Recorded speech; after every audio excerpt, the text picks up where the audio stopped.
Hello, everybody. Welcome back to American Sports Broadcasters. Finally, now fully into the season.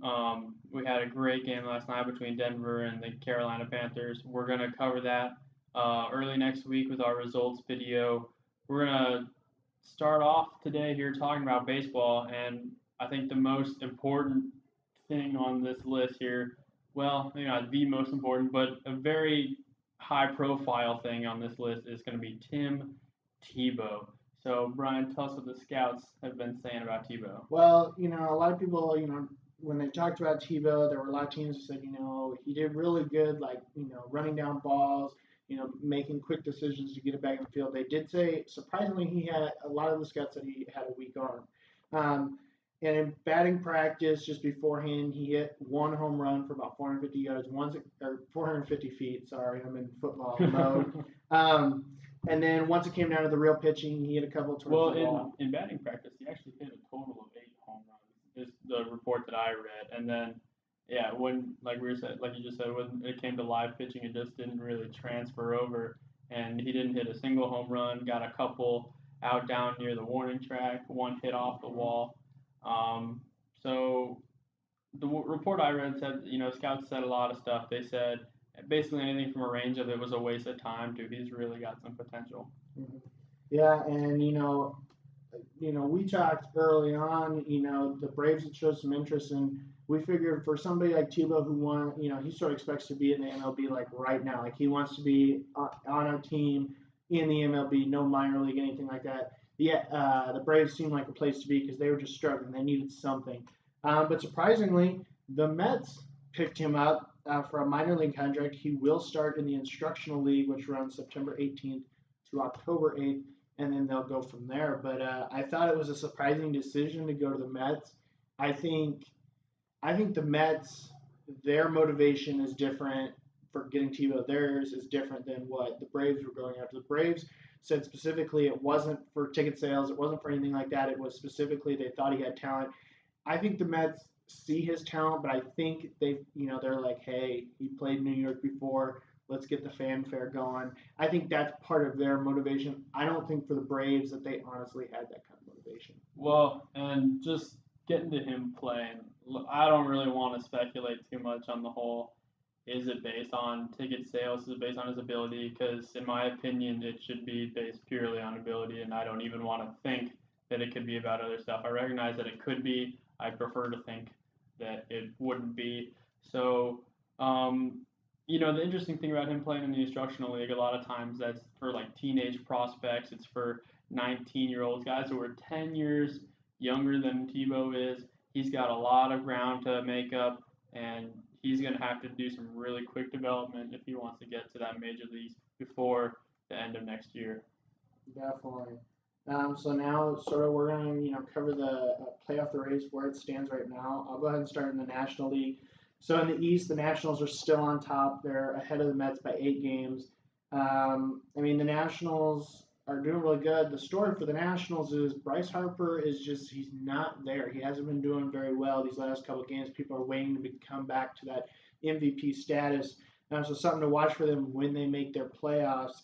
But I think they're going to win the East, no problem. The Central, the same kind of thing. The Cubs are in first by 16 games as the Cardinals follow them. The Cubs have been dominant. There's definitely something special in Chicago this year, so the Cubs will win the Central, I feel. And in the West, the Dodgers are ahead of the Giants by 5 games. This one, it could go either way, who gets first, who gets second. But I think the Dodgers hold on to it. And then the wild card, Giants have the first spot, Mets have the second, and Cardinals have the third. Cardinals only half a game out. And this was a change over the last couple of days as the Cardinals had the second spot for the longest time. And the Cardinals, the story about them was they were winning all these games, but they had at least one home run in 25 consecutive games, and then it was snapped. That's pretty nuts. Yeah, and it was crazy, and right now that's what the Cardinals are running on is the bats. Their pitching isn't terrible, but it's not the best, and so they have to rely on those big bats for them to win games. And I mean, yeah, I mean, nothing's really changed over the last couple weeks or anything too surprising. But yeah, I think you see the Nationals, the Cubs, and the Dodgers win their divisions, and I think the wild card, it could go either way. I don't think the Pirates catch up on their 4 games back, so it's either going to be for the NL wild card, the Giants and the Mets, or the Giants and the Cards. And yeah, I mean, the National League has stayed pretty set. All right, and in the American League, it looks like Cleveland is locking down that Central Division. They are 81 and 58. They've won 8 out of the last 10. And Detroit's in second place. They're 6 games back, and Kansas City Royals are in third. In the American League East, it's been a revolving door on who is leading that division. It's been nuts. There have been ties, it seems, almost every other day. Right now, the way it stands is the Boston Red Sox are leading it at 78 and 61. Toronto is a game back, and Baltimore is 2 games back. So very tight competition there. And then the American League West, it looks like the Rangers have locked that down. They're 83 and 58, and Houston is behind them by 8.5 games. So really, the Rangers have come. I mean, I don't know that anybody really expected them to have a year quite like they did, and they've done a heck of a job. Um, so in the wild card right now, it's Toronto in first, and then Baltimore in second.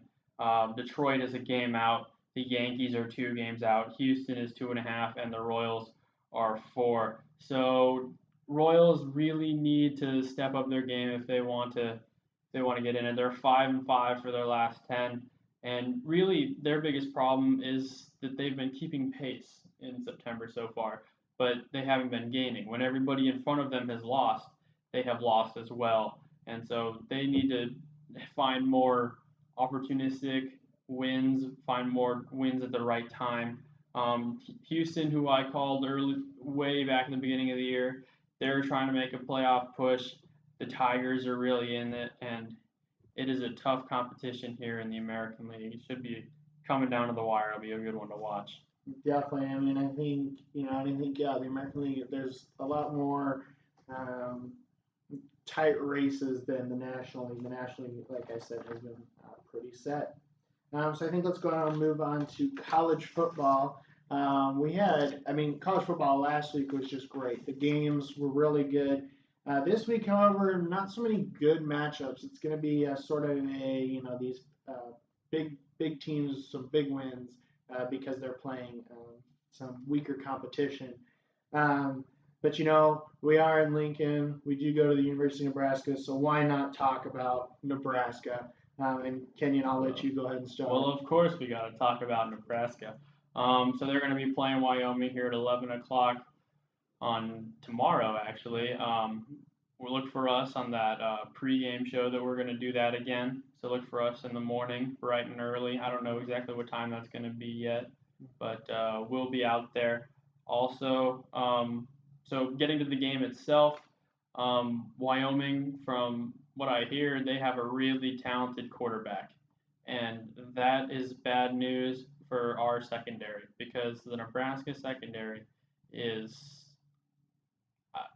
to put it kindly, it leaves a lot to be desired. They do, for the most part, a decent job. If you throw a short pass, they do a decent job of swarming to the ball. But you can throw out to the flats and they'll gain 7 yards before anybody gets there. You can throw it down the field and it seems like our guys they just don't put their hands in between them and in between the receiver's hands and knock the ball away. And, just some fundamental things that they could really be better at and really take this team to the next level. I think so, and I think Nebraska has the talent on defense. It's just, as you said, getting those fundamentals down. And yeah, I mean, if you look at these teams of what they did last week, they both scored about the same amount of points. But when it comes down to points allowed, Nebraska only allowed 10 points as Wyoming allowed 34 last week. But as you said, you hear Wyoming has a strong quarterback. Well, they had a total of 488 yards last week with 245 coming through the air and 243 coming on the rush. Now, we know Wyoming cannot keep up the 243 rushing against Nebraska. Their defensive line plays really well, and they stop the run. So it's going to really come down to, can Wyoming keep the the pass going, and can they capitalize on that? Um, and I mean, it's all going to come down to that because you saw last week against Fresno State.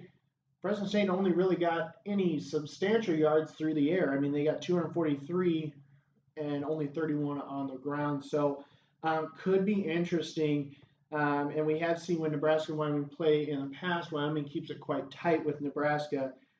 So it's going to be an interesting game, and we will definitely have a pregame for that. And then offensively, we'll go into it a little bit here too. Um, Obviously, I think they're going to try to keep grounding or pounding the ball on the ground like they did last week. I think they really want to show that they can run the ball when they want to and not when they have to.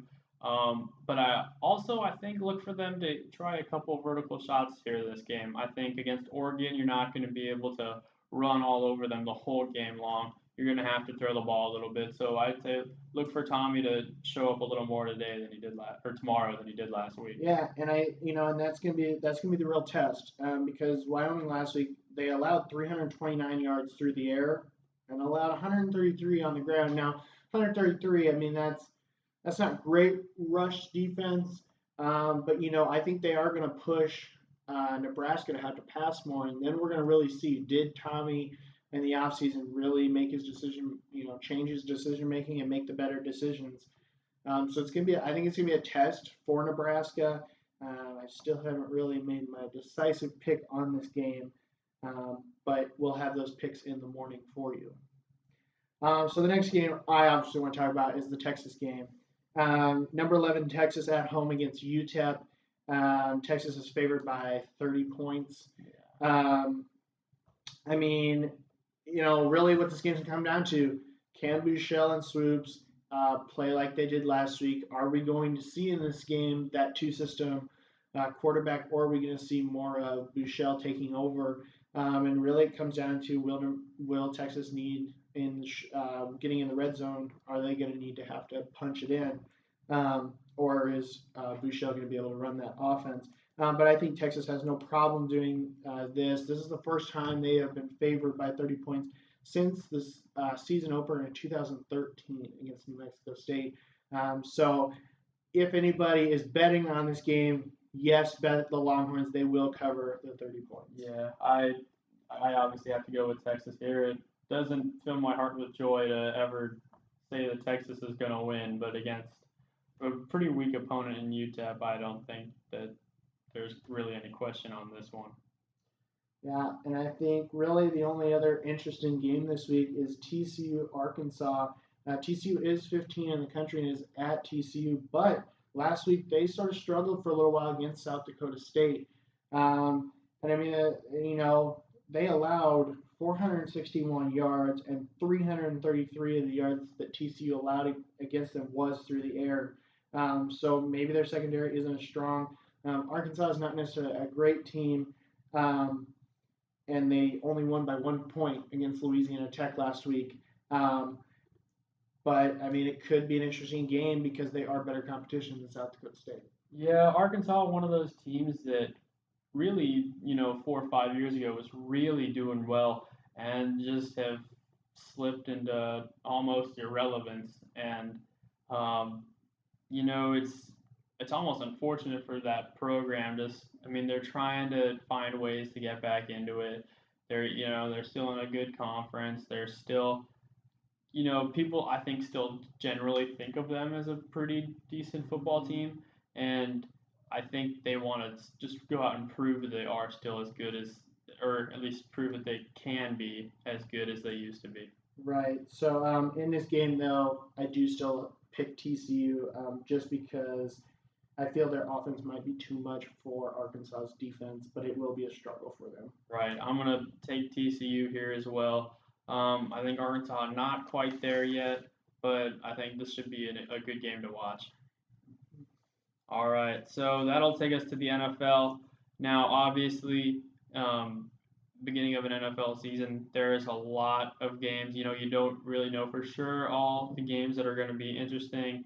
So the ones that I picked here, I want to start off with Tampa Bay is going to be at Atlanta Falcons.